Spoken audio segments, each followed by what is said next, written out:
Hello, everyone, and welcome back to another episode of Cerulean Roll. I am your DM, also playing, I guess, primarily Callius right now, and I'm joined by my two lovely co-hosts, as always. If you guys would like to say hi. Hello, I'm Jamsey and I play Nanette Silkenthorn. As always. Hello, I'm Gro, and I play mostly Adric. I forgot I was supposed to have Jam do the intro, and then I completely forgot. Oh, you're right, I forgot too. What? No, we're restarting the recording. I'm kidding. Let's get right into the recap. On the last session of Cerulean Roll, our crew rolled into Wildbush after destroying the fungal monsters on the trail. As Callius began to feed Autismo for the journey ahead, our party strolled into the streets and began to investigate their surroundings. They decided to walk into the nearby alchemist shop to buy some potions, but they began to be wrapped up in a conversation with a rather bored alchemist named Ash. Through this conversation, our heroes learned about the growing concerns for werewolves and Ash's need for their blood to synthesize a cure for lycanthropy. Adric decided to add a few vials to their cart in hopes to acquire some. As they left the alchemist aggregate, they continued onwards to a tavern with the idea of getting more information. As they walked in, a tangible tenseness enveloped the room, as they were in the middle of a rather harsh-looking staring contest. Or rather, an eating contest. The bartender pleaded with the party to get them to stop, so Nanette reluctantly and shyly asked the group of adventurers if they wouldn't mind stopping. They responded in a not-so-kind manner. At that point, Callius walked in as he was looking for them and instantly shot the black-hearted pirates after exclaiming, "Oh, bitches!" And after that, so real. And after that, an all-out brawl broke out in the tavern, more like a one-sided slaughter of these pirates. Callius instantly began to fawn over one of the adventurers named Mal, and his behavior quickly had the party turning tail. Nanette, Adric, and May checked on the wagon and on Autismo, and after a bit, Adric went to go retrieve Callius. And after he convinced Callius to leave, Callius imparted the wisest and corniest words that he could muster, and they left. He hopped on top of Autismo, and that's where we start. As you guys begin to ride down the street, Callius doesn't know where you guys want to go. He is just steering along the road, and he's just going, yeah.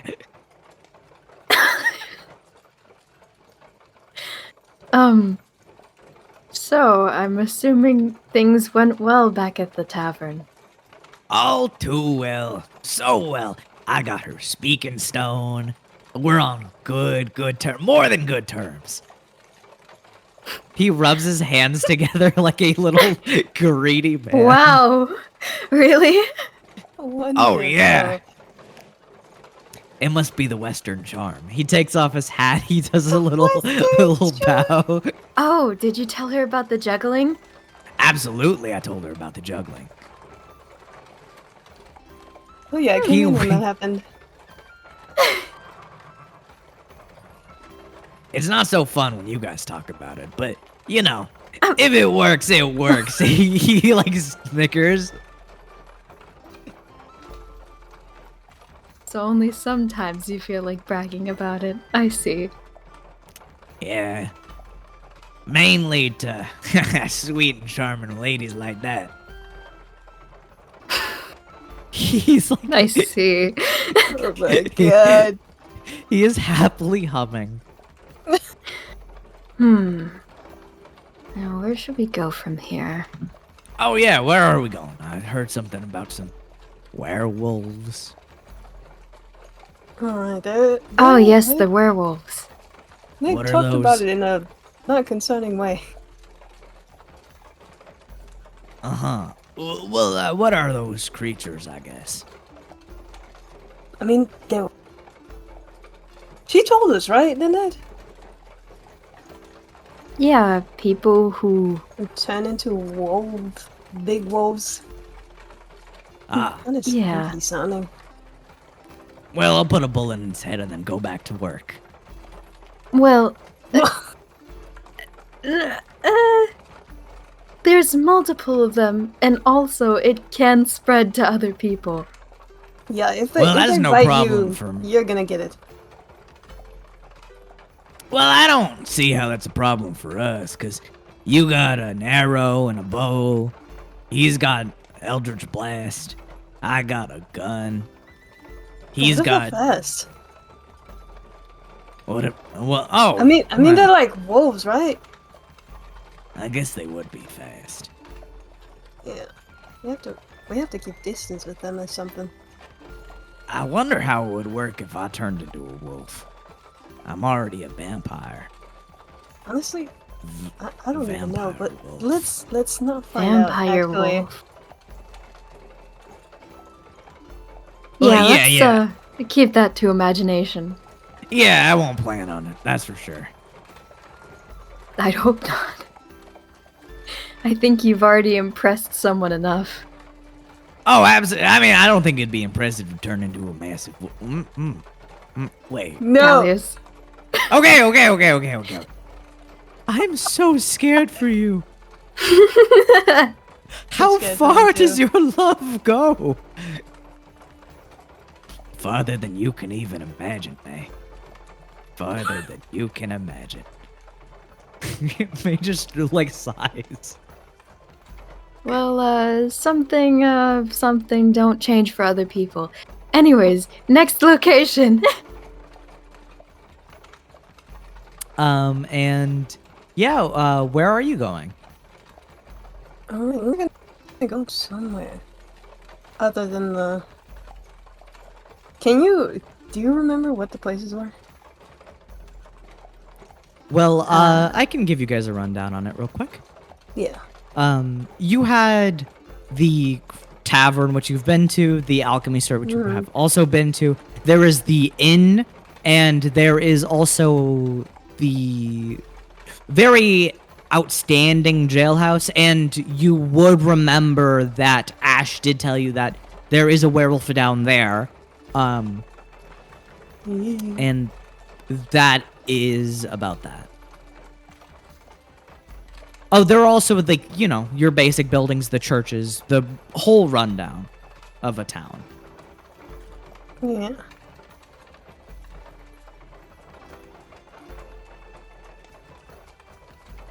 So, where will it Are be? we thinking library or are we thinking something else? I'm thinking library. I think so too. All right.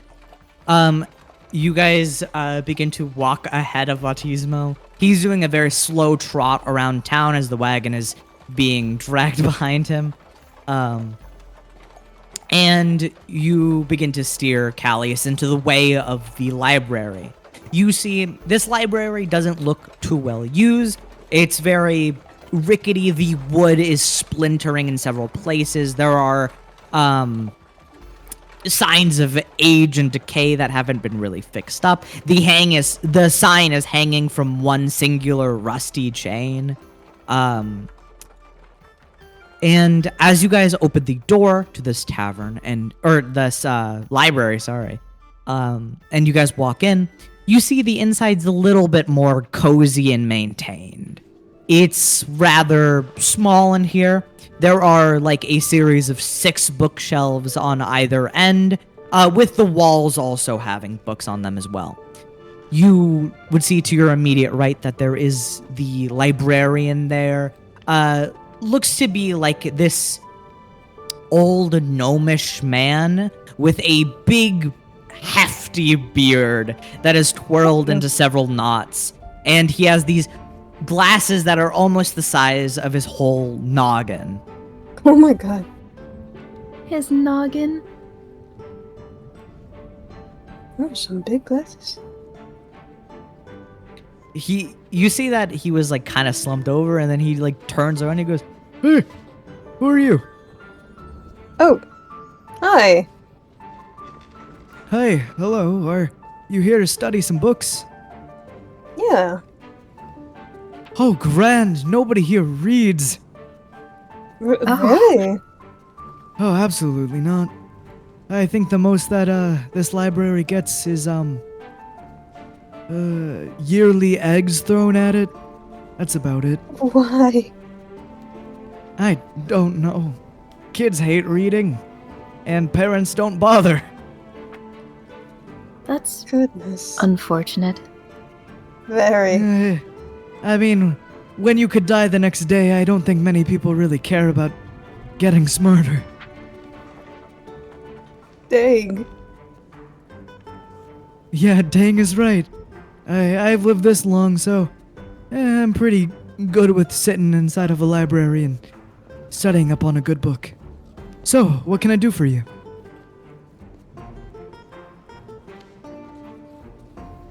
Mostly we want to take a browse. I don't think that Alright. many cats minds. Yeah, have fun. And as you guys walk past him, you see that he pulls out a book from under his desk and he begins to pull a candle light closer to him and also begins to flip through his personal book. And as you guys fully walk inside, the floor is carpeted to muffle your steps. It's this kind of aged and dried red with several golden accents that had more luster back in their day. Everything in this library is built out of these soft pale blues that are now more bordering on like an ashy gray. What do you guys want to look for?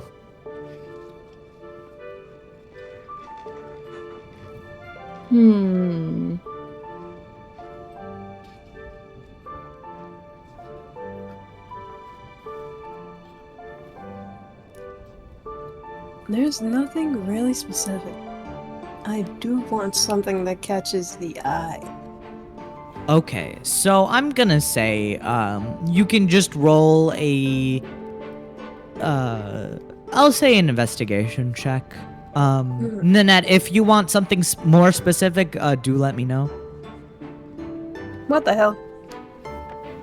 Adric, you don't find anything too eye-catching to you. What you do find is a book based on the region you guys are in right now, the Shadowfell Sonara. It's this dusty white-covered book that it has this gold inlay on it, and it just reads Sonara. Oh. I wonder what this is. You can pick that book up, and Nanette, anything you want to look for, or do you want to think on it a little bit while I let Adric read this?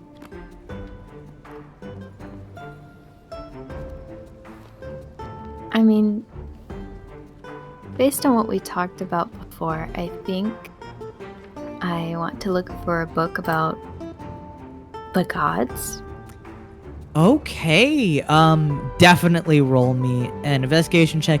I'll say since you're looking for something specific, with these books, roll me with advantage. Okay. And while you do that, I'll tend to Adric. Adric, as Oh you my- begin, holy shit, that's Oh a my natural god! 20. She's Okay. finding the book. Sweet. Adric, you Awesome. take this dusty white book over to these circular tables that are kind of nearing the front. There are these lights affixed on a hanging chandelier. They are like nearly burnt out completely, The wax is even dripping down a little bit, but not too intrusive. You pull open the book, and as you look into this, you see that the first thing it details is the fact that Sonara, this version of Sonara, is hailed by an all-seeing emperor, an emperor of silence. His means are typically on the grayer scale of morality. You see it details exploits like, mainly in the silent capital, the oppression of knowledge and decades of just absolute silence.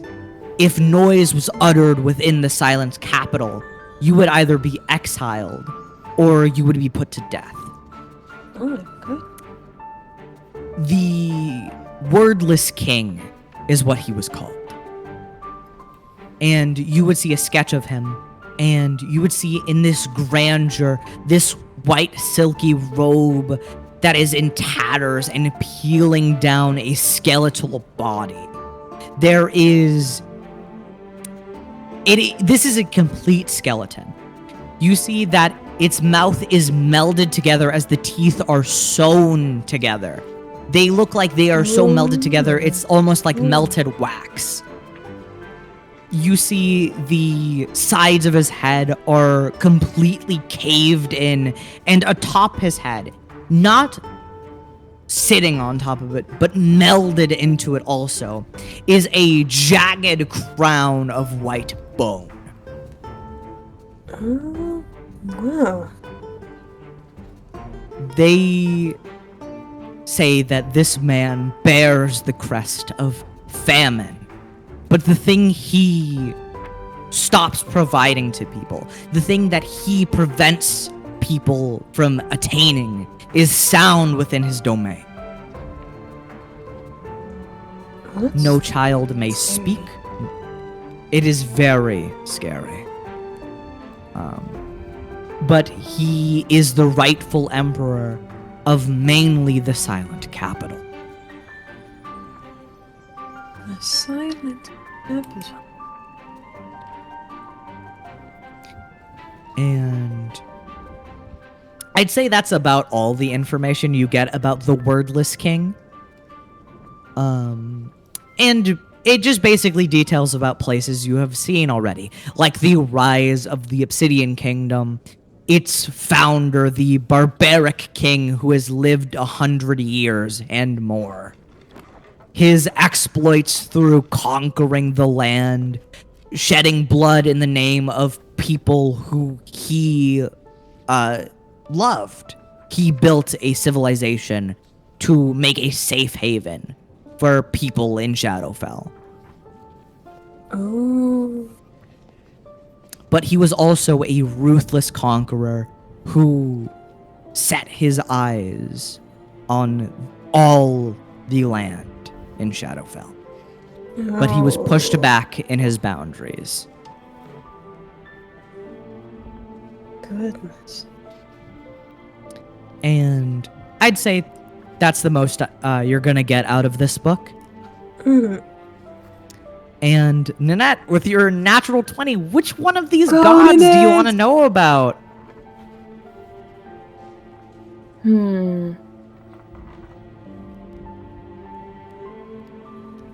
I think the one I've been most intrigued by is the...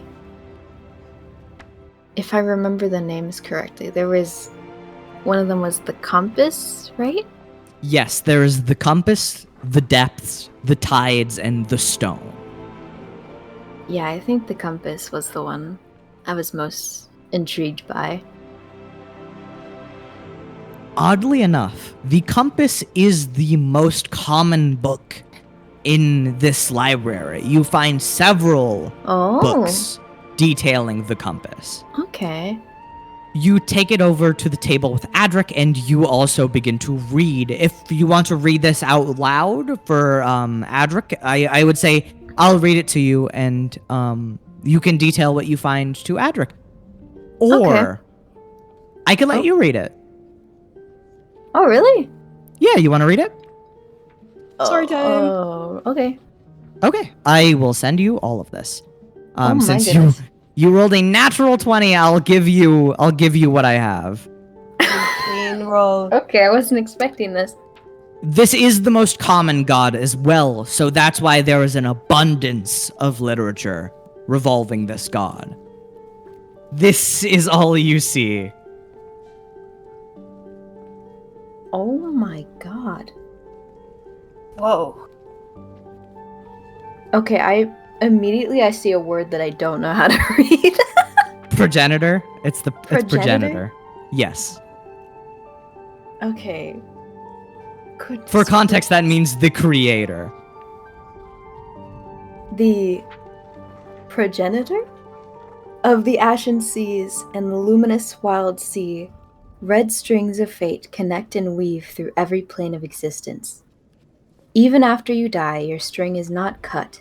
It will just be wearing so ever thin and tied to your soul. The thinning and culling of a string after death symbolizes the great strain of life. The great strain life has on the soul. However, its endurance and persistence speaks volumes for the everlasting perseverance of fate itself. Yafal connects and weaves the lives of people together, intertwining them in a knot that could last a lifetime, or one that only causes friction within your string. However, much as their nature suggests, most strings find themselves locking together and binding through the very nature of the soul. Yafal does not always lay down fate for those who follow them. Instead, they opt to watch as the strings weave their own glorious tale as they trailblaze through the world. If you fight the path that's been given to you, Yafal's gaze merely affixes to it. Yafal is often symbolized as a bundle of red strings tied around an axis. They are also depicted in statues as an ambiguously gendered human person, with long and sprawled out red hair that seems to endlessly wave around them. Golden bands clasp tightly across their limbs and even across their torso. They are also often depicted hugging a gentle wisping flame. Through the walk of fate, evil must walk to give good a purpose to run. Good should always seek to erase all evil, and evil should follow suit. An endless looped string, tied tightly at both ends. No matter what you do, evil will rise. No matter what you do, good will rise. And that is primarily what you find with Yafal's books.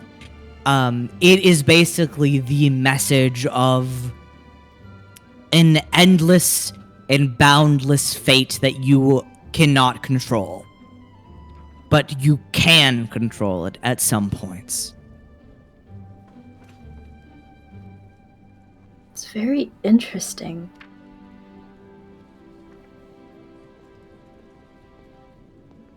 It is. I love it.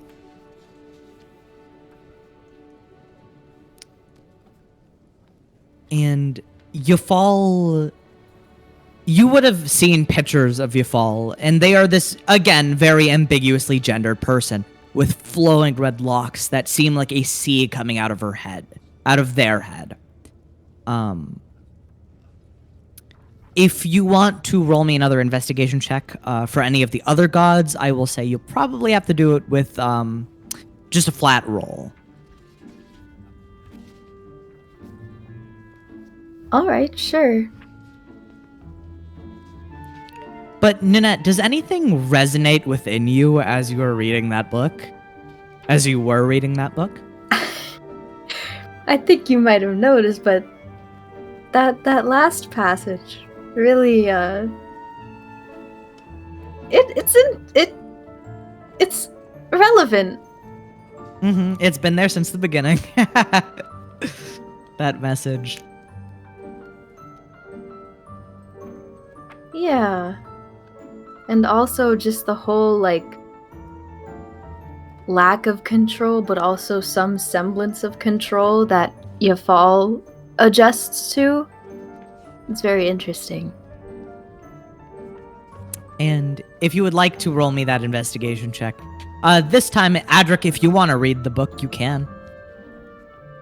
Which one? If you want to roll the investigation check to read about another one of these gods. Yeah. Oh, it's a good roll this time.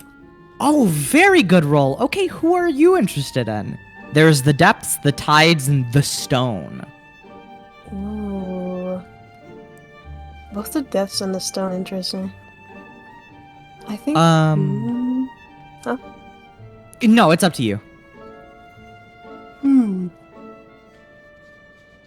Do I know, like, any simple information about them? To be able to, like... You would know their basic purposes. The depths, Yeah, their basic purpose. The depths is death and acceptance of it.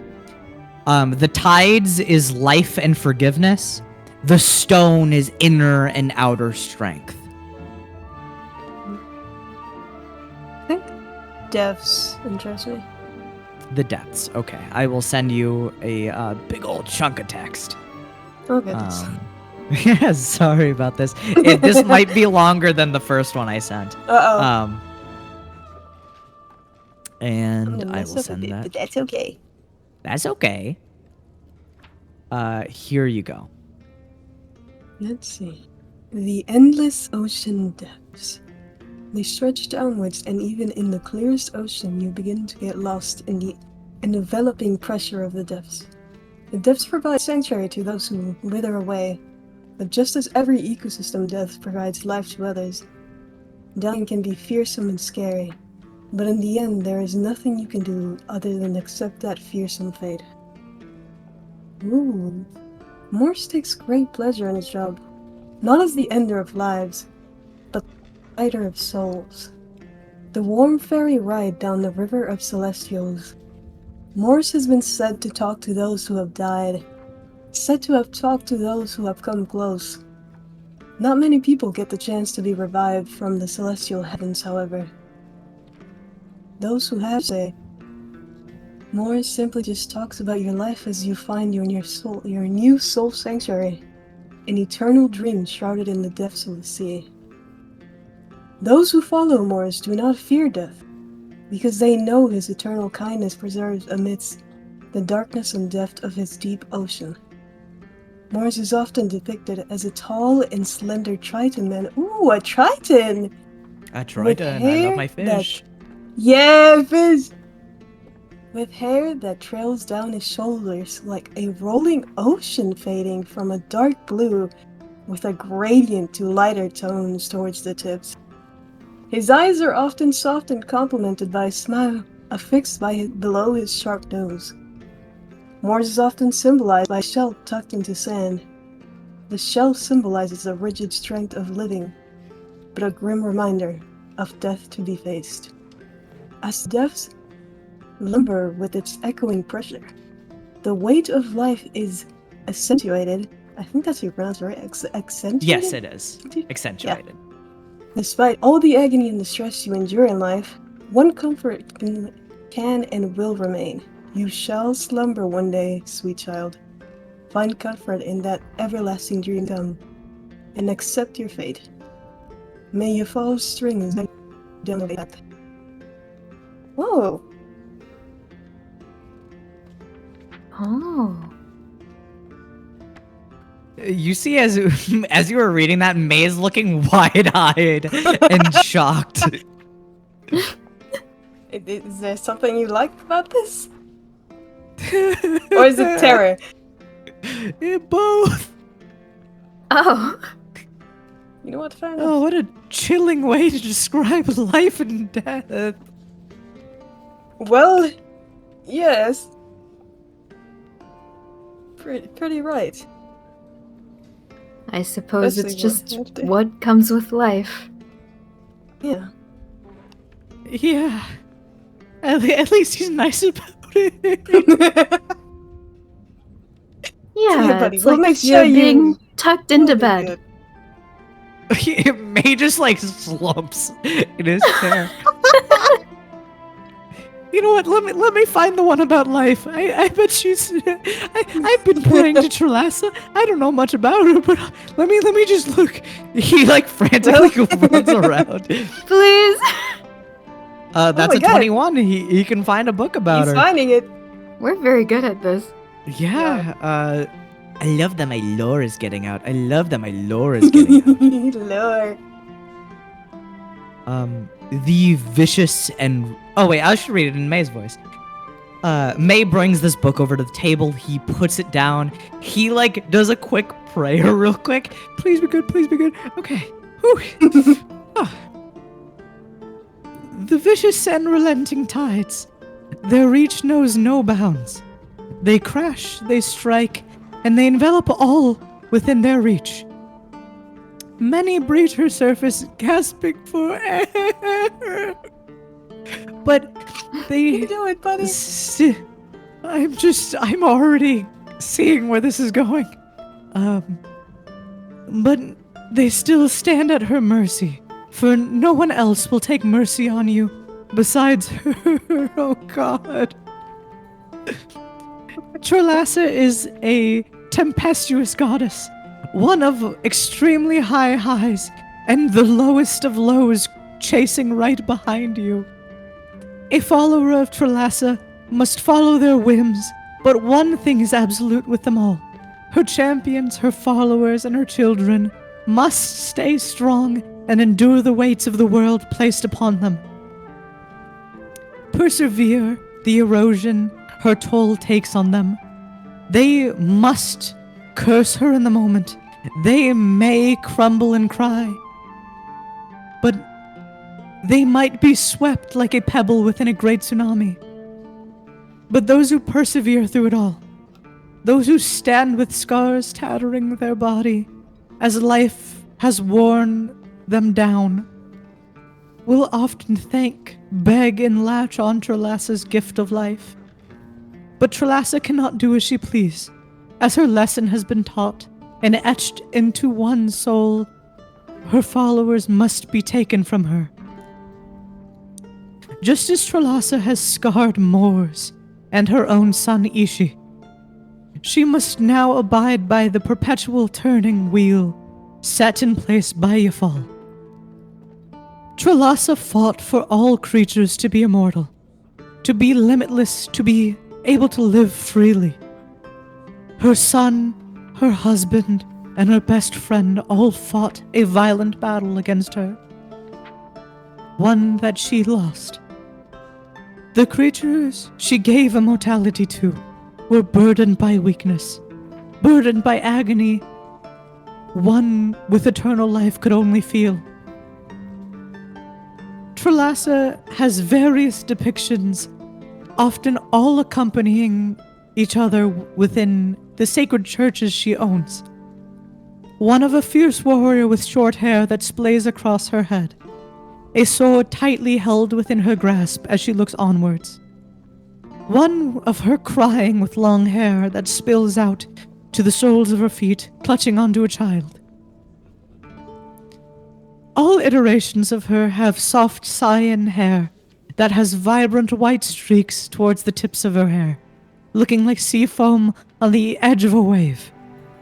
Her eyes seem to hold the ocean's swell within their grasp, and golden earrings drape downwards and stop at her midsection.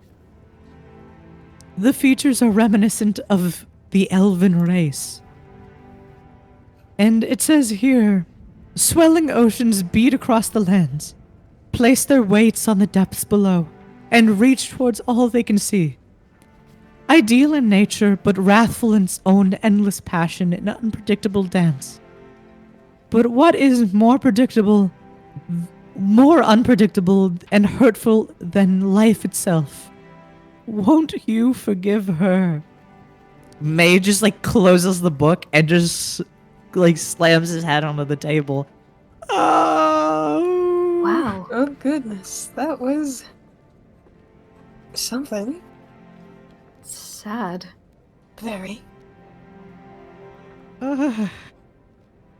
Trelassa, you sound so nice, but also please. I do get it, though. You can't really stop life from hurting you so badly. He looks at his own hands. Yeah. Well, does anyone want to go for the last book? I'll just say what the rolls you guys have been having. You find it if you want to read it. Nanette, you're reading. Oh, whoa. Hello, paragraphs. Okay. Whoa. Yay! People from many walks of life come to the Stones churches in order to find strength. There are those who are abundantly and wholeheartedly trying to usher in physical strength into their life. There are those who want nothing more than to bring in mental stability, find strength in their soul to continue moving onwards with a strong head. Many people with illnesses and disease come to find physical stability. Most people who follow Ishi tend to lead lives of great health and bountiful fortitude. But as with all things, Ishi demands you to take care of yourself, eat when you are hungry, sleep when you are tired, get up and run when you are awake.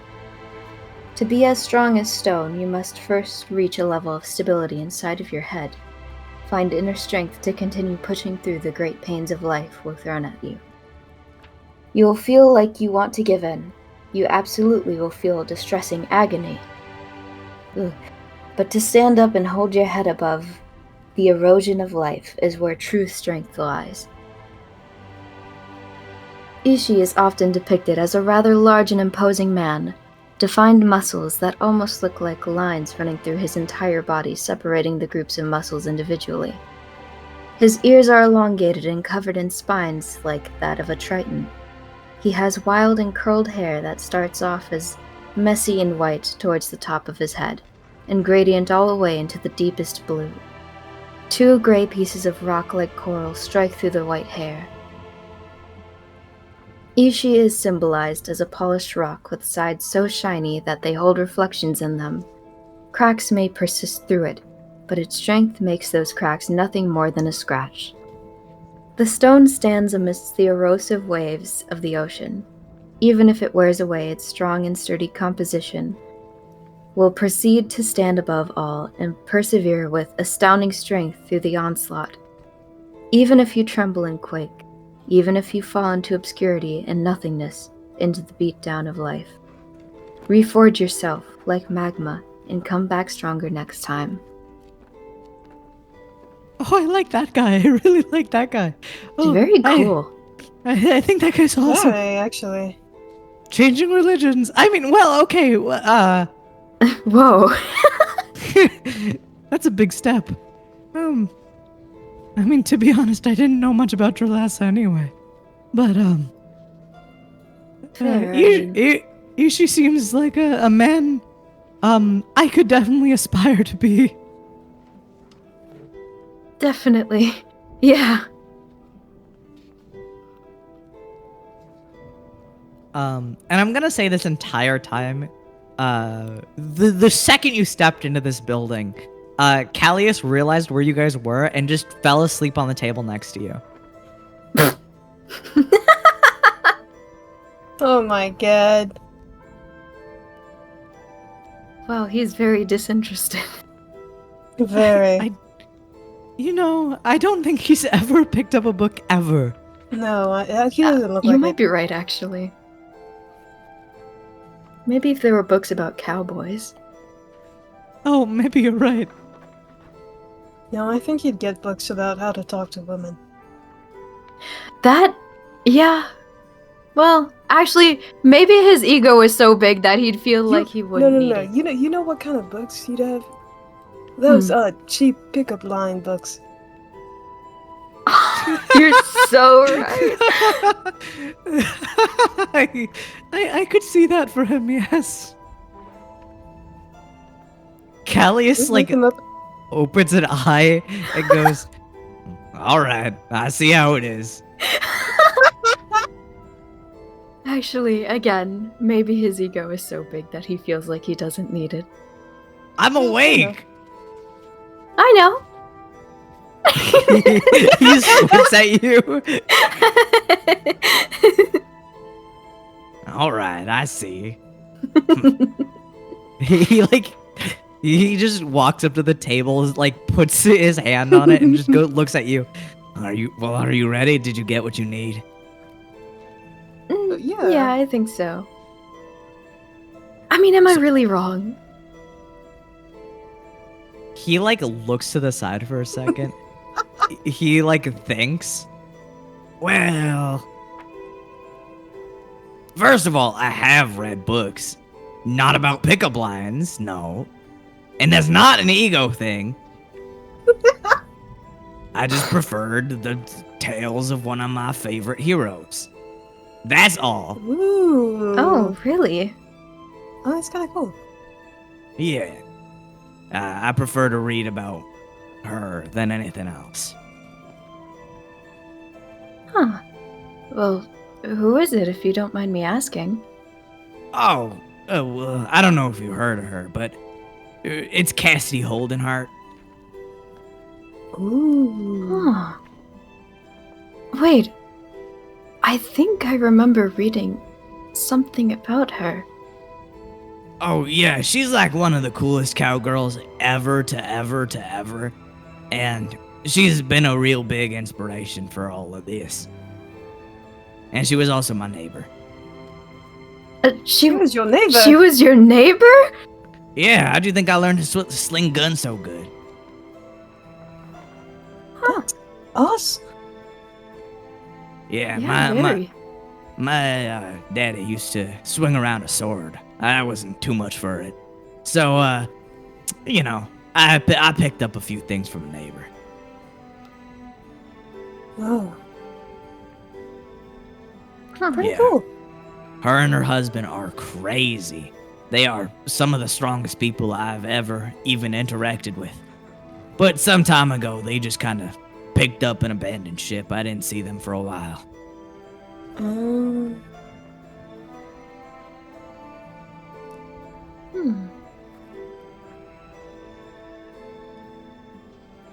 Wonder why. I don't know. Hmm. Oh, Doing wait. cool adventuring stuff, huh? Oh, shit. Huh? He What? was a werewolf. What? Who? Her husband. He was a werewolf. He was a werewolf? Yeah, he was. Oh. What? Yeah, happened? I was wondering where I remembered that from. Yeah. He was talking about how he could do that. What? He talked about it like it was some monstrous curse, though. I mean, Well, from I mean, it what lines they're up. saying here. Oh, Yeah. well, and he strolls out. Well, there we go. Okay. Just casually drops that he lives next to one of the greatest heroes, okay? Right. I've only heard legends about her. Right? Insane. I was always more of a Phineas type person. He May gets up from the table. Though I always did enjoy Kane. He was very like me. Oh, Mother loved Kane. I did too. He's so cool. Yeah, I like the idea that he was a bit more book smart than the others. Right. It seems like every group needs a book smart person. I Yeah. feel like you were about to say nerd.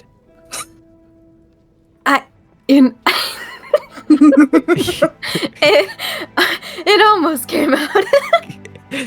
May squints at you. Well, they correlate, don't they? I suppose so. Yeah, it doesn't have to be a bad thing. It's not bad. The world I needs guess. nerds. Yeah, otherwise we'd be overrun with disease. Yeah. Yeah. And do you guys leave the library? Yes. If there's anything else you guys would like to research, I'm not rushing you. Callius is just gonna wait outside. Hmm. What else? What else we could possibly research? What? What do you mean with your ears? What else could we so possibly research, Josie? And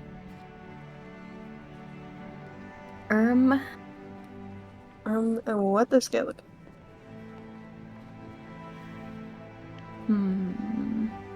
Maybe like the kingdoms here. Maybe. Oh, maybe. Because it'd be useful to get information on them. Yeah, true. If there's anything on them. We could look. Yeah, you can try.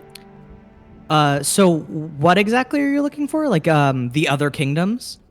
Yeah, Mhm. Okay. Roll me an investigation check, just a flat one. Alright. Not again! Okay. Oh, Um, as I was going to say, there is not much to be noted about the other kingdoms. They are very like how the Obsidian Kingdom was. The vague hints that you get is that they were all pretty much forged through battle. There was a lot of push and pull through territory and a lot of problems. You would see, like, there are iterations of a map in an atlas, and this tells you basically how things went. You see, as there is territorial lines drawn through the entire map. At certain points, it looks as if the Silent Capital has enveloped nearly all of Shadowfell. Or nearly all of Sonara, I should say. Goodness. Then you see at points where that line begins to be pushed back and different kingdoms that you haven't seen on the map begin to rise up. You see that there is like different kingdoms like the Amethyst Kingdom. There are like the Jade Kingdoms, but they all rose and fell as quickly as they came, only to be replaced by different ones. You would see that there's not ever really times of stability here. okay. Like, as you would have guessed, the founder of the Obsidian Kingdom is still alive. So that really does show, like, a timeline for how recent it is. Yeah. Okay, that makes sense why there wouldn't be much information about them then. Yeah. I would say one thing that might stand out to you as you find a more recent map is that near the Coal Kingdom, well, it's not a kingdom, it's the Coal Keep. It's a castle made completely out of jet black material that spreads across the land almost like infectiously. It infects everywhere nearby it. And inside of the Coal Kingdom, there is a giant that rules over all of the nearby lands, the small villages, the more monstrous creatures of the area with an iron fist.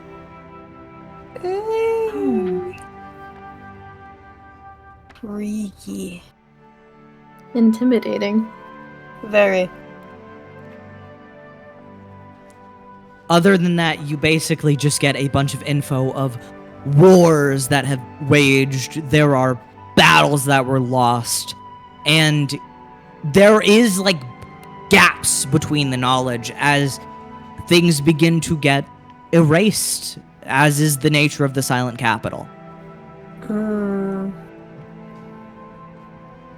Whoa. But yeah, with a 7, you don't get, like, too much. Yeah. Mm-hmm. So useful. Yeah, anything helps. As for anything else, I'm not really sure. Yeah, me neither. Okay. As you guys begin to pick up and leave the library, where are you heading to next? What else was there that we haven't gone through yet? There is the inn, and the jailhouse, basically, where the werewolf is down below. Yeah, the werewolf. Wait, so they have it, like, guarded there, or is it, like, living there? From what Ash said, it's definitely it's in captivity. Hmm. I wonder why they haven't taken any blood of it yet, unless they're more frightened of it biting them. Well, we could go ask. Maybe. Wait, wasn't there a forgery? And sorry, I lost it for a second, but yes, there is a forge. A prominent Awesome. one. Whoopsie daisies. But you want to head towards the forge? Yeah. Let me see what we can do. As you near the blacksmith shops, you can see the storefront is shaped like an oval, formed out of rough and rugged stone bricks. 4 large stalagmite-looking pillars extend from the top of the house, with holes bored into them and smoke billowing heavily out of them. As you near the building, the scent of iron begins to pick up in large whiffs. Lanterns are swinging and are hung from these posts dug deep into the ground in front of the door. The wax of the candles is melted and dripped through the steel cages and even melted through the glass. As you guys open the door to the store, you see a store laid out in front of you. Towards the back, there is more of that traditional forge. There is a stone hearth. And behind the counter to your immediate right, there is a goblin with huge goggles that are almost pointed directly at you. They are coming out so far, they are like in front of your face. Oh my goodness. And you just see these big ol' eyes in them. Whoa! Oh, hi. Hi, those are some very Hello. big goggles. They blink at you, and you just see in like extreme detail his eyelids. You can see the pores on them. Oh my god. And he goes, "Oh, sorry," and he just takes them off. And as you get a better look at this blacksmith, you see his brass goggles are complicatedly crafted.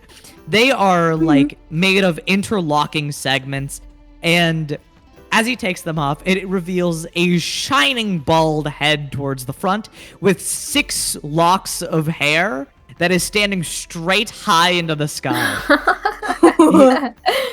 His skin tone is gray, and he is wearing these jet black suspenders that expose his very rock-like skin.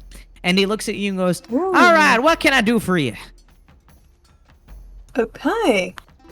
What can you do here? Well, What can I do? I can do plenty of things. I could sell you weapons. I could sell you just about anything. What you here for? I'm here about upgrading a weapon, possibly? Woo! What type of upgrade are you looking for? What kind of upgrades are there, honestly?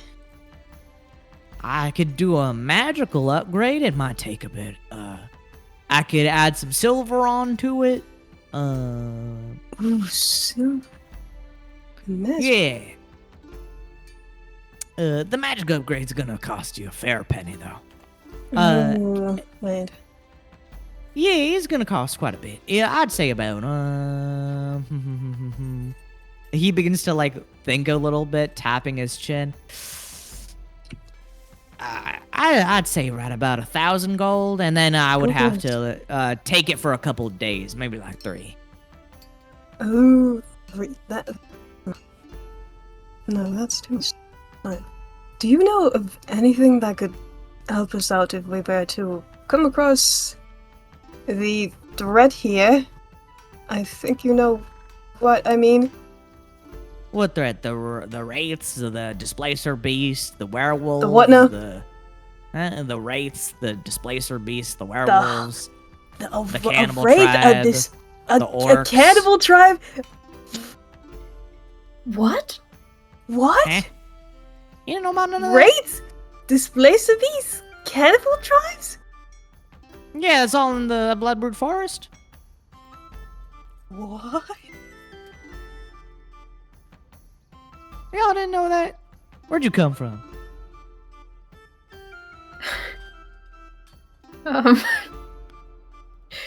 We came from the material plane. Oh, darn Right. diggity. Okay, I see. Well, yeah, it explains why you don't know nothing. But yeah, there's a bunch Yeah. of shit that'll kill you in there. That's mortifying. We met the werewolves though. Oh, well then, I don't really know the weakness of those fellas. We've been trying to figure it out myself. Keep going down to the sheriff's office, poking them with different things, trying to figure stuff out. That doesn't really work. So nothing yet. Mm-mm. I mean, we did figure out something that works, but based on your reaction to the magic, you probably don't want it. Is it going to take a lot of time too? I mean, it could if you want it to be good, but we could do a rush job and it might just wither down and fall off pretty easy. Oh, goodness. I see. But it will be cheaper. Right. Nanette, what do you think? Do you think we should just take them on our own as we are, or? Hey, wait, you are like set on finding these things? I mean, perhaps we want to get through that forest since it's much faster. Oh, goodness. Well, then I will advise you absolutely to get some silver on those weapons, even if it's cheap. Oh. Nanette, you're the one with the time here.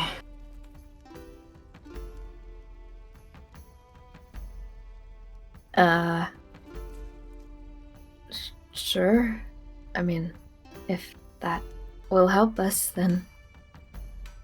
All right, I'm just gonna say right now, do you want to take the time to do this, or do you want to just get a rush job? Because if you want to take your time, it's gonna be along the lines of 3 days, and it still won't be the best. Mm.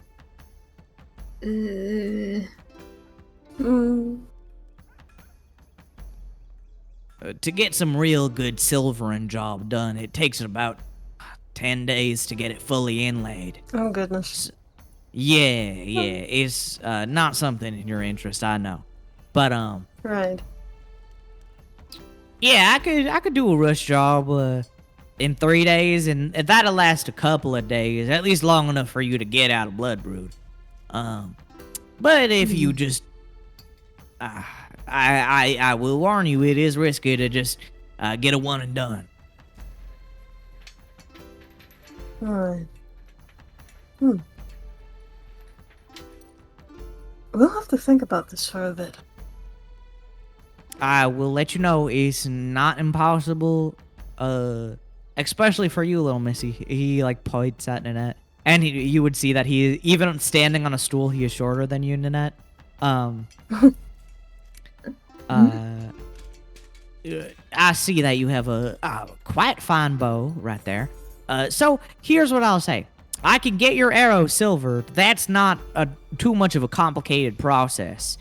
It won't take long, and you'll have some insurance. But for those of you who actually want to, punchy the werewolves or stab them really good, I will fully inform you that it is going to be dangerous business.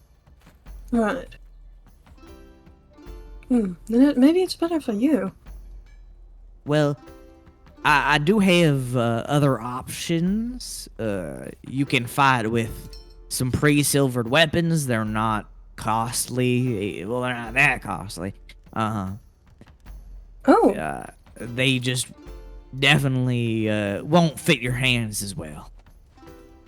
oh, yeah. Callius just goes, well, if you have some silver bullets, I'd definitely like to purchase some of those. Silver bullets. I don't have many silver bullets, I will tell you that. But, I could take some time to craft some. It's just gonna take a day. Those aren't well, they're not that complicated. I just have to put the silver in the tip.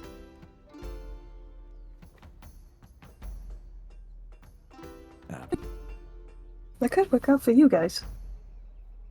Yeah, I suppose it wouldn't hurt to do it for my arrows, too. I'll just stick to my spells. I think that would work out. Well, how much do you want of each of those? The bullets and the arrows.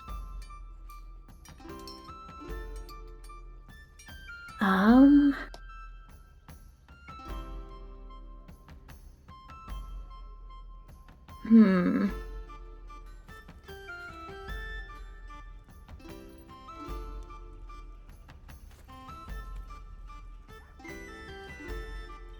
Yeah, I guess to be safe, what's safe? What is safe? I'm not sure.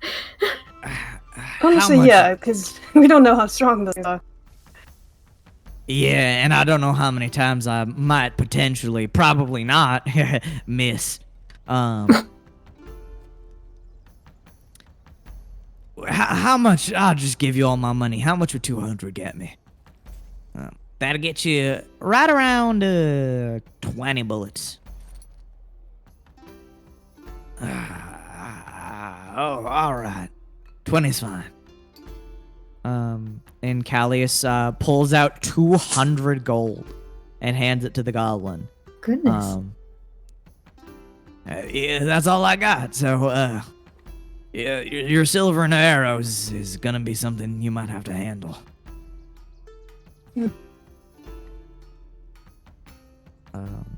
And I'm going to add 20 silver bullets to Callius's inventory.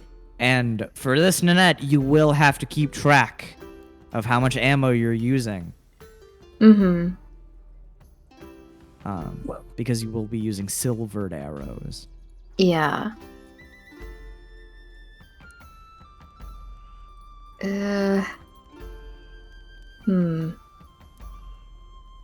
I mean, the price is going to be around the same as the bullets, so I'd say around 200 for 20 of them. All right. Yeah, Sure. that'd be good, right? Yeah. Alright. I will hand him the gold. All right, well, I got it. No, it's okay.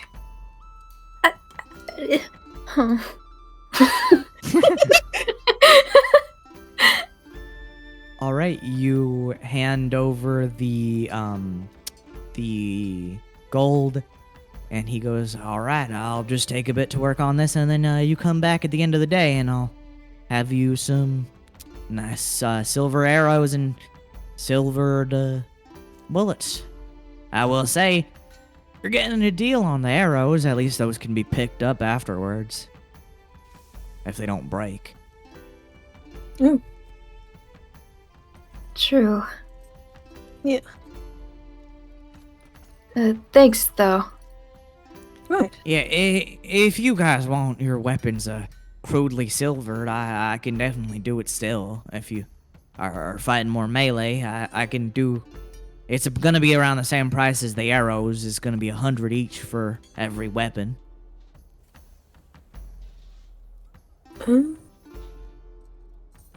I still think I'll... Wait, no. Maybe.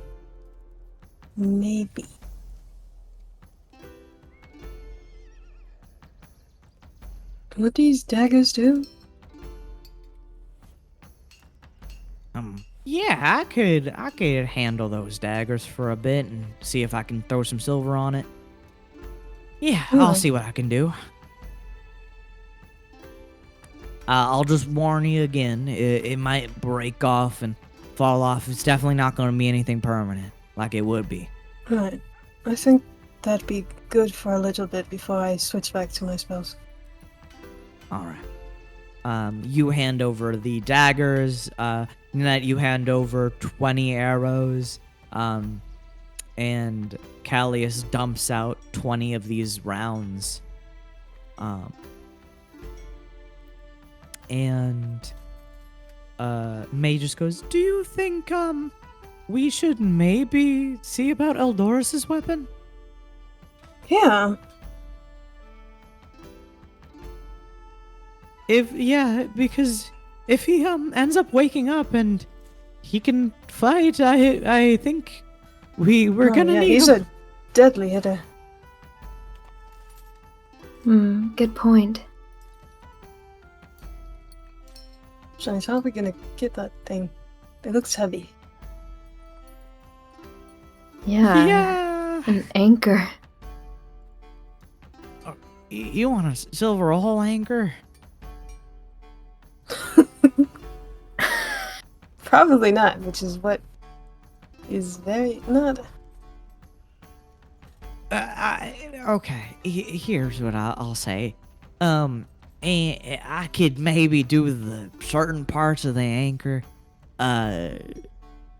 It's definitely gonna be a way cruder job to get an anchor done. It'll Right. definitely break a little easier. Good old Rocky is good at this stuff, but not a savant. Yeah, no, it's alright. All right.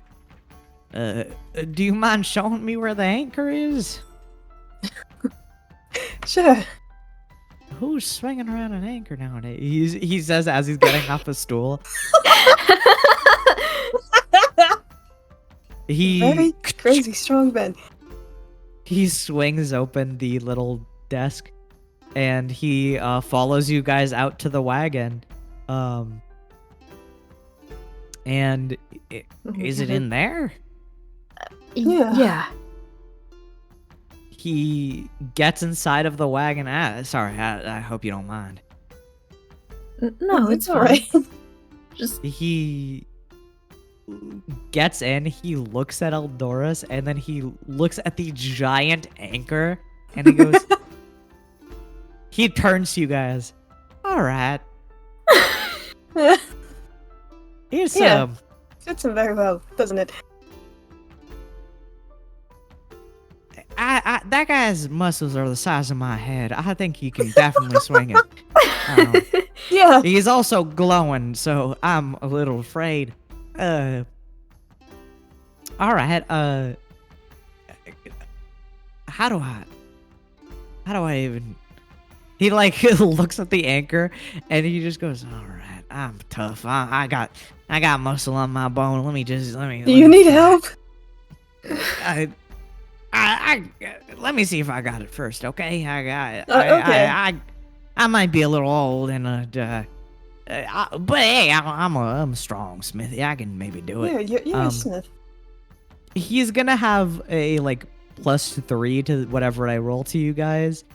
Oh my god. That's gonna be a 13. At 13. oh, He grabs the anchor by the hilt. He starts pulling it. The weight shifts, and he just like can't pick it up. All right. Oh my god. Now I could use some help. Okay. And I'll just let him roll with advantage. Since I still think he has the best strength out of anyone here. Yeah, for sure.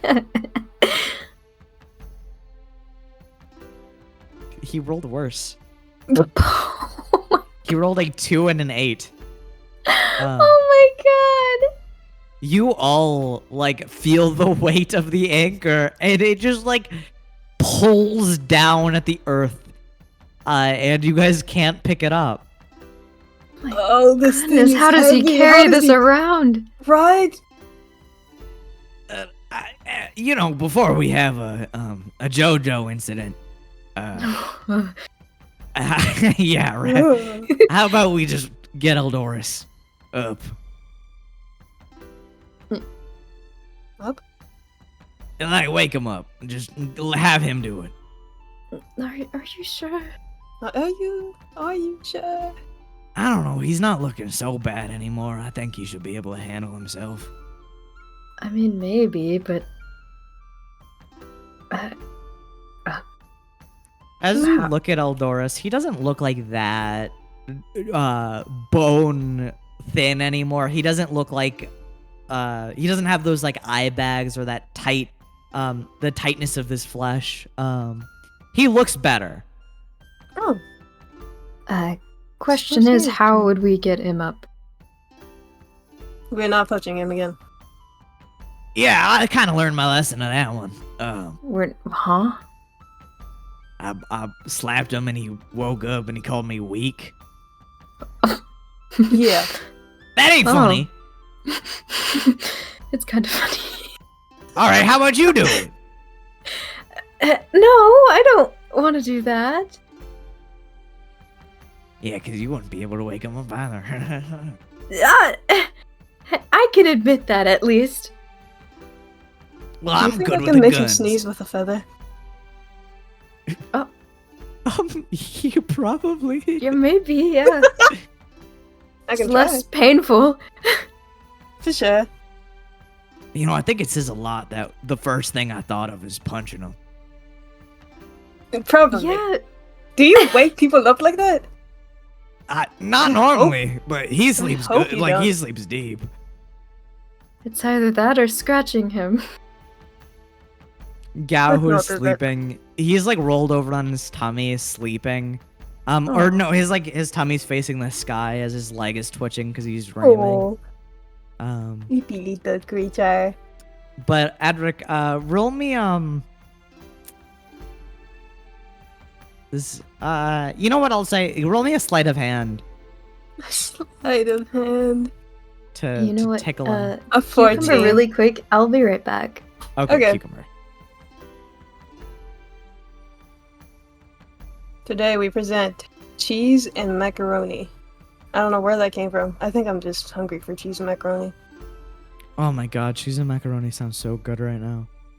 For real, for real. Already got pasta and chicken.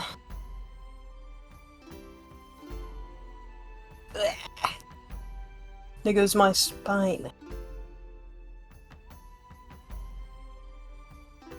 I really need those school chairs. Oh yeah, this to crack your back on them. Yes, they were so good at it.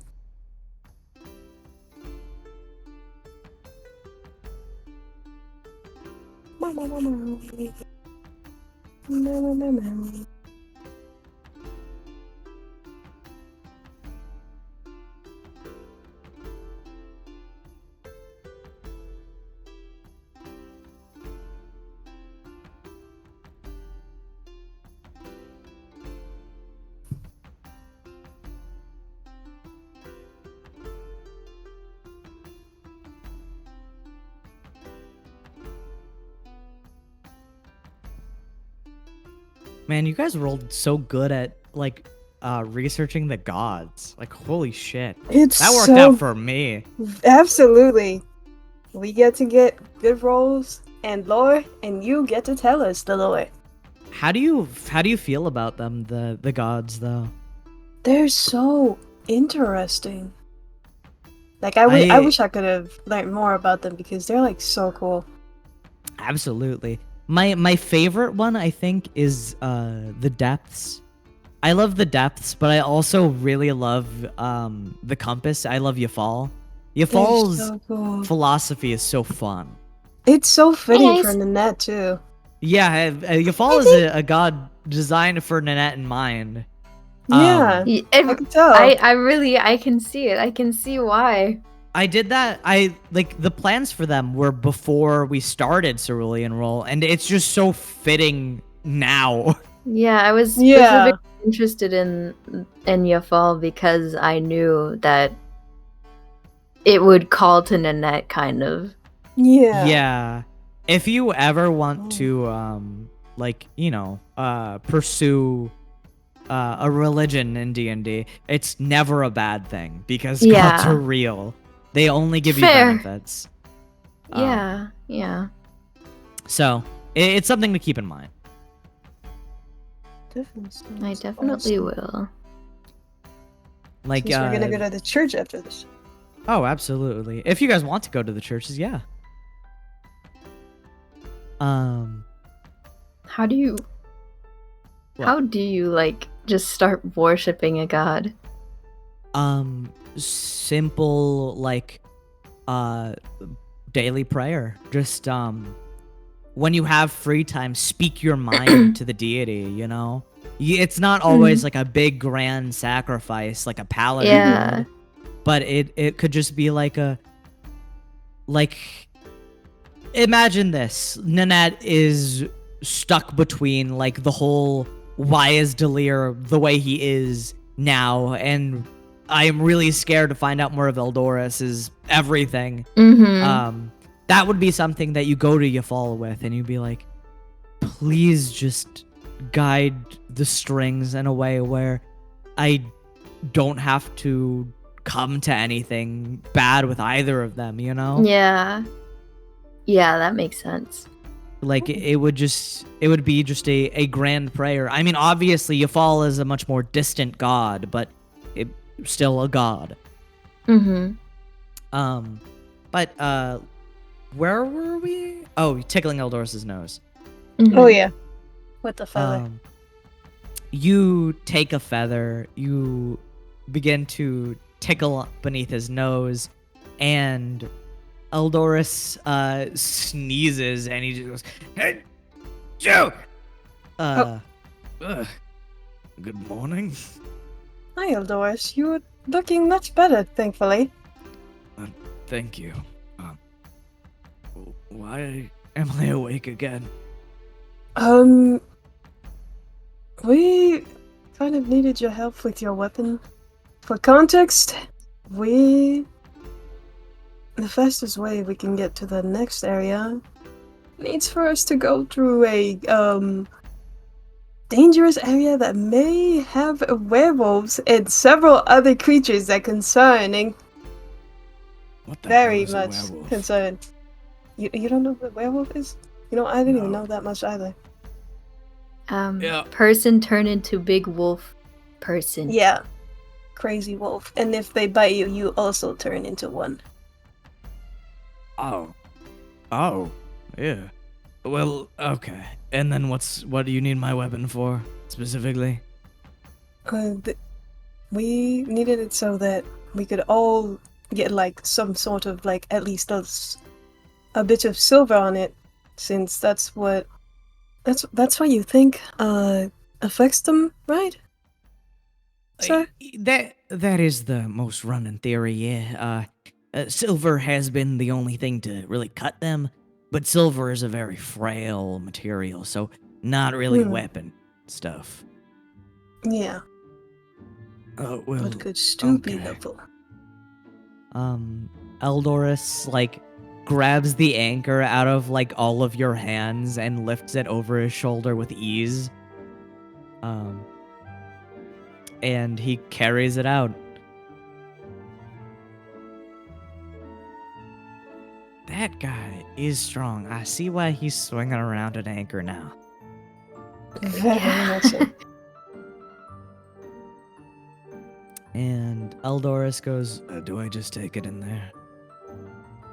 yes, sir. And Eldorus walks in. He lays the anchor. You see, he lays it to the side, and then the goblin just goes, I ain't gonna be able to lift that. Just put it on the forge. I'll get you done first. All right. And Eldorus lays it on the forge and comes back out, and he stretches. All right. So, what are we doing in the meantime? I mean, they also said they had a werewolf in that jailhouse over there. Wonder what Do you that's wanna- about. So you want to just go check on the werewolf?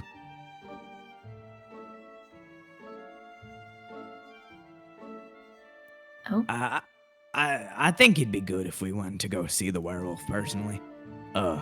Maybe they're not wolfing, and we can, get some information out of them.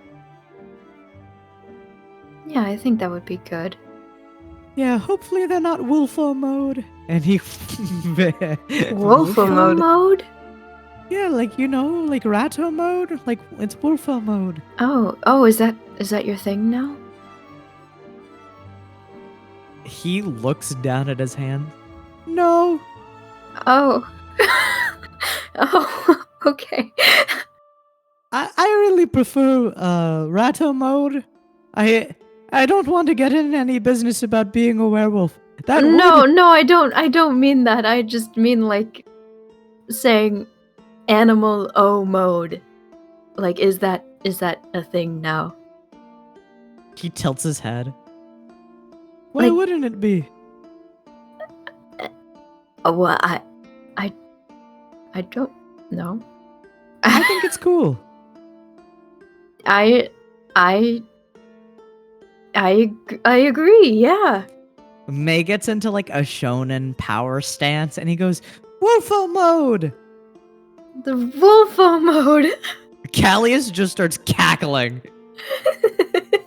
What? I think it's cool. It's cool, right? I think it's cool.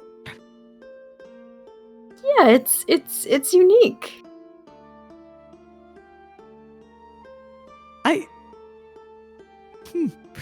May just puts his finger on his chin and walks away. I got some thinking to do. We should just tell him it's cool. I think it's funny, but sometimes I forget that he's a teenager.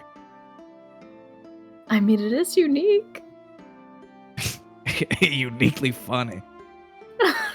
Callius. What? It's true. You would laugh at it too.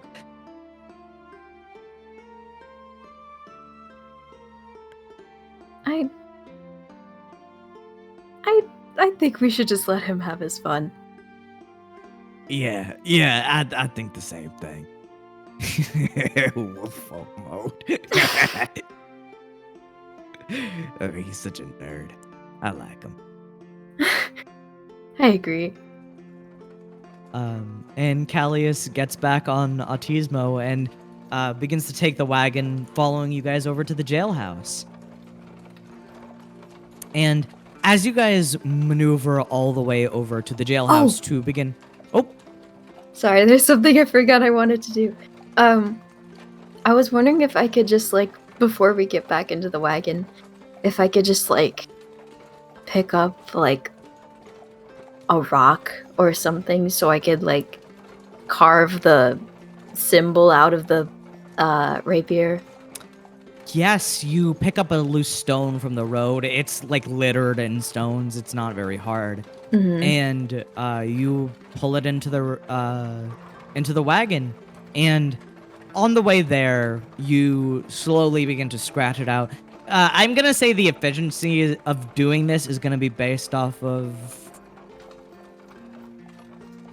Normally, I would say strength.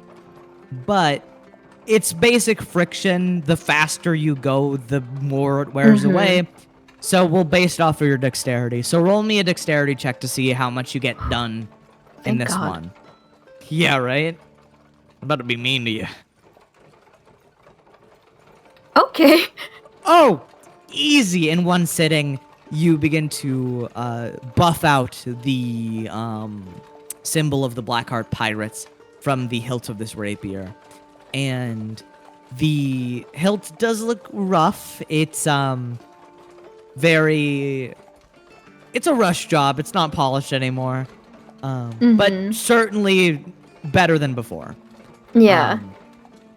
There are some like metal shavings all over your hands. You like your fingers are dyed silver because of how much you've rubbed it out. Oh. Huh.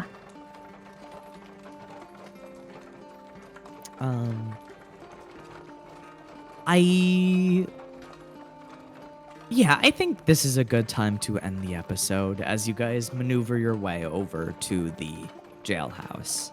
Okay. Yeah. And we'll see everyone on the next episode of Cerulean Roll.